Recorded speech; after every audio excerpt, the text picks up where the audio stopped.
Hola, vamos a continuar con el parágrafo 215, que como habíamos dicho al final del parágrafo anterior, inaugura o da paso al siguiente momento, la administración de la justicia, ¿no? Habíamos dicho que esta sección consta de 3 partes.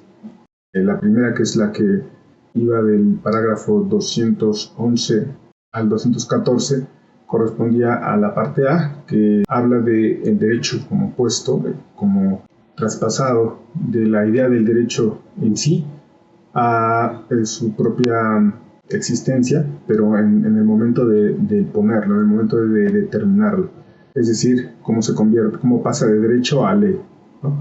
El momento B tiene que ver con una característica muy específica de este haber devenido existente, de haber sido puesto más bien como existente del derecho como ley puesta, que es una de las características que tiene toda existencia concreta, es que tiene un en sí, pero también un para otro, ¿no? Y en ese sentido, el para otro al que se refiere esta existencia de la ley son, por supuesto, los individuos, en tanto que autoconciencias, ¿no? Por eso este punto B nos había anunciado en el parágrafo 210, tenía que ver con la forma del derecho, en tanto que ley, como siendo conocida por todos, por los otros, porque vamos a ver el lado del ser para otro, de la existencia para otro, de la ley, ¿no?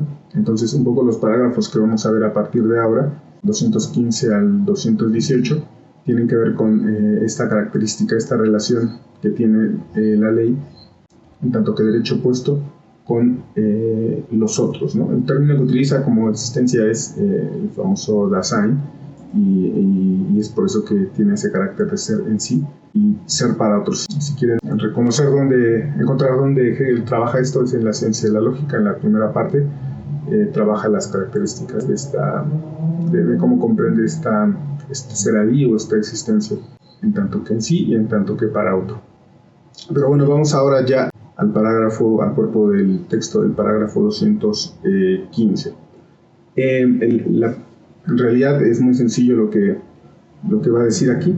215, la existencia de la ley, que es la existencia de la ley para los otros, ¿no? En tanto que existe, puede ser para los otros, ¿no? Y lo más relevante de este parágrafo es que los otros tienen que tener conciencia de la existencia de esa ley, de que el derecho en sí está puesto como ley y por lo tanto debe ser conocida, ¿no? Va a apuntar ya, acá todavía no va a decir cómo se da la validez de la ley, pero en primer momento apunta hacia allá el hecho de que sea conocida, ¿no? Por eso las 3 líneas del parágrafo 215 dicen estrictamente eso, ¿no? Lo leemos para poder reconocer esto, ¿no? Dice 215, la obligatoriedad con respecto a la ley bajo los aspectos del derecho de la autoconciencia, y aquí se refiere al parágrafo 132, donde trata este tema de que es parte del derecho de la autoconciencia conocer, bajo otra argumentación. Incluye, dice, la necesidad de que las leyes sean dadas a conocer universalmente, ¿no? O sea, en tanto que es un derecho de la autoconciencia el conocer la ley, para que esto sea posible, su presupuesto es que las leyes sean dadas a conocer universalmente, es decir, que sean accesibles para las autoconciencias, ¿no? Para decirlo de otro modo, para que la ley sea realmente existente, tiene que estar hecha de tal manera y puesta también de tal manera que sea accesible para todos, y eso exige también del otro lado que todos hagan un esfuerzo por conocerla. Aquí le va a dar más acento al lado de la existencia de la ley, que tenga la forma que sea accesible a todos, ¿no? Por eso dice, las leyes deben ser dadas a conocer universalmente. Esto también hoy suena tiene que ser así. Sin embargo, otra vez hay que tomar en cuenta que este es un desarrollo del derecho que tiene su propia historia y que no en todo momento ha tenido esa característica, ¿no? El propio Hegel tiene, como hemos visto en parágrafos anteriores, tiene conciencia de esto y explica esto como algo completamente moderno, ¿no? Y de hecho en la nota va a poner un par de casos en donde la ley no cumple este requisito, ¿no? Como formas no desarrolladas de existencia de la ley, ¿no? De hecho, empieza con el caso de Dionisio el tirano, ¿no? Dice en la nota: es una y la misma injusticia colgar las leyes tan alto que ningún ciudadano las pueda leer, como hizo Dionisio el tirano, o si no, sepultarlas en un prolijo aparato de libros eruditos, recopilaciones de decisiones de juicios y opiniones divergentes de costumbres, etc. Y además dice ponerlas en una lengua extranjera, de modo que el conocimiento del derecho vigente solo sea accesible a aquellos que están especializados en ello, ¿no? Son tres estrategias históricas, podríamos decir, que no cumplen con este requisito de que sean dadas a conocer de manera universal, ¿no? Una, que es como muy de la antigüedad, ponerlas por escrito, pero ponerlas inaccesibles para las personas, ¿no? De manera muy directa, ¿no? Sensible, en el sentido de que están colgadas, pero están tan altas que no se alcanzan a leer, ¿no? Bueno, presupone también que se sepa leer, ¿no? Si no sabemos leer, pues aunque estuvieran más abajo, no las podríamos conocer, ¿no? Pero si, incluso sabiendo leer, si son inaccesibles para la mirada, por ejemplo, que lee, no se está cumpliendo esta idea, ¿no? Por supuesto que es muy propia del mundo antiguo. Hoy sería muy burdo pensar que la ley está escrita en un solo lugar, pero sí puede pasar que estén las leyes, por ejemplo, como en un sistema consuetudinario, estén simplemente compiladas, sepultadas en una infinidad, un montón, una centena de libros que son imposibles de ser leídas por alguien que no sea un especialista, ¿no? Solamente el especialista tiene acceso a él. Además, es una limitación adicional si están puestos en una lengua extranjera. Por ejemplo, podríamos agregar además en una lengua muerta, por ejemplo en el latín, pues hace todavía más complicado el acceso al conocimiento de la ley, ¿no? Son tres estrategias completamente distintas, pero en todas implica una limitación para que las leyes sean conocidas de manera universal. Como se ve, no es tampoco algo tan trivial el hecho de que la existencia de la ley implica que sean conocidas, ¿no? Continúa la nota con la necesidad que implica darlas a conocer, ¿no? No es un buen acto, dice, sino es simplemente lo que está implicado en el derecho. Es un acto de justicia el darlas a conocer, ¿no? Y es un poco lo que dice al final de esta nota.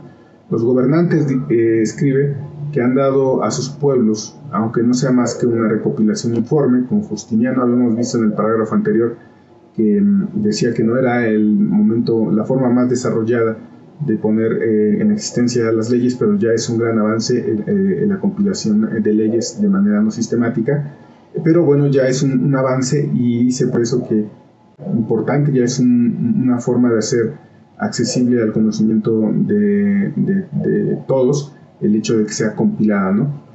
Y más aún, continúa un derecho nacional, un derecho de la región, el término es Landrecht, como código ordinario y determinado.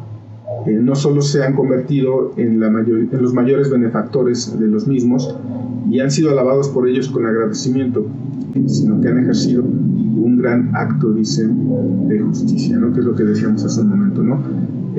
Por supuesto que si lo contraponemos con lo anterior a, es decir, el momento en el que no está compilada la ley, o en el momento en el que no hay un código público de leyes, se ve como un gran avance, como un acto incluso bondadoso, pero diría Hegel aquí, más allá de la valoración que podamos hacer en tanto que particulares, es propio de un sistema de derecho racional que sea conocido por todos, ¿no? Y un poco lo que decíamos al principio, el hecho de que estemos hablando de manera sistemática de la ley en tanto que existente, implica necesariamente que sea también para los otros, ¿no? En el agregado, que son las notas de los estudiantes o los discípulos de Hegel, agrega un par de comentarios, como no ha sido asumido de manera universal de carácter de ser conocido por todos, ¿no? Se siguen poniendo restricciones no necesariamente jurídicas, pero sí como de cultura al conocimiento de la ley, ¿no? Se sigue haciendo la diferencia entre los, tal vez necesaria, pero no por ello justificada, entre los doctos, digamos, en leyes y los que no lo son, ¿no? Puesto que los juristas, para ser juristas se requiere una formación especial, parecería que los otros no tienen derecho a opinar sobre el ámbito de la ley, ¿no? Y un poco lo que defiende Hegel aquí es que no debe ser un obstáculo el no ser especialista, ¿no? Al contrario, va a apuntar la idea de que es obligación de todos el hacer un esfuerzo por conocer, ¿no? Que sería la contraparte, ¿no? Por un lado, la ley en su existencia tiene que estar puesta de tal manera que sea accesible para todos, pero también todos, digamos, las autoconciencias tienen que hacer un esfuerzo por comprender, para evitar esos obstáculos, ¿no? Leemos el agregado. Se escribe allí que la clase de los juristas que tienen el conocimiento particular de las leyes suele considerarlo como un monopolio e impedir que se entrometa quien no es del oficio, ¿no? Como señalando, si no eres especialista no tienes derecho a intervenir, ¿no? Y pone como ejemplo, no un caso de la ley, pero sí de la ciencia, donde se puede ver lo que quiere decir, ¿no? Así los físicos también tomaron una mala doctrina de los colores de Goethe, porque no pertenecía al oficio y además era poeta, ¿no? Un poco de manera similar harían crítica a Hegel los juristas cuando alguien interviene, por ejemplo, en un debate sobre el contenido, el sentido de la ley, como diciendo, bueno, tú no conoces el objeto de nuestro estudio que tanto nos ha costado, por tanto tu opinión no vale. No debería ser así, puesto que va a decir Hegel, poniendo un ejemplo, no porque no sea especialista no me compete la ley, ¿no? Dice, escribe, pero así como nadie necesita ser zapatero para saber que los zapatos le van bien, tampoco necesita pertenecer al oficio para tener conocimiento sobre objetos que son de interés general, ¿no? ¿Por qué? Porque la ley es lo propio del ser humano, en tanto que miembro de una comunidad política que requiere del derecho, ¿no? El derecho, dice, concierne a la libertad, es lo más digno y lo más sagrado en el ser humano y lo debe conocer en la medida en que es para él obligatorio. Aquí en el agregado pues ya apunta hacia el otro lado, ¿no? Podríamos decir, en tanto que la ley es existente, tiene dos caras, ¿no? Y las dos corresponden a su existencia, una a su en sí y la otra para los otros. El en sí no tiene que escindirse de su ser para otro, pero también los otros tienen que adquirir la forma respecto a la ley en particular, porque el contenido de la ley es obligatorio para ellos, ¿no? Como, para decirlo de otra manera, hay una obligación doble, ¿no? Para la forma, la estructura misma de la ley, el ser pública, el no esconderse, en no sepultarse en un montón de recopilaciones, e incluso de vocabulario inaccesible, pero también es parte de los ciudadanos hacer un esfuerzo por comprender lo que a primera vista podría parecer incomprensible, ¿no? Vamos a ver en lo que sigue, en los parágrafos siguientes, los problemas que aparecen en todo sistema de leyes, ¿no? Tampoco es que esta exigencia se pueda cumplir de manera inmediata, ¿no? A final de cuentas, si se requiere una cierta especialización, lo único que está afirmando aquí es que esa especialización no tiene que funcionar como un límite absoluto, digamos, que impida a los individuos poder acceder al contenido y a conocer las leyes a las que está obligado. Concluimos por esta vez este parágrafo.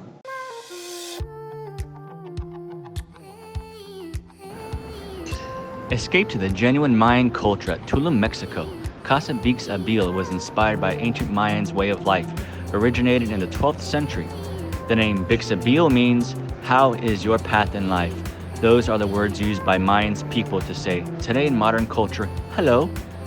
The meaning of our place, it's invite you to reflect your path in life by experiencing the unique Mayan stay.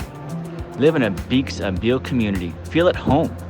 Our place offers you the opportunity to connect to other people by Mayans experience. Perfect to families and friends for travel. Kids welcome and friends groups until 6 persons by room.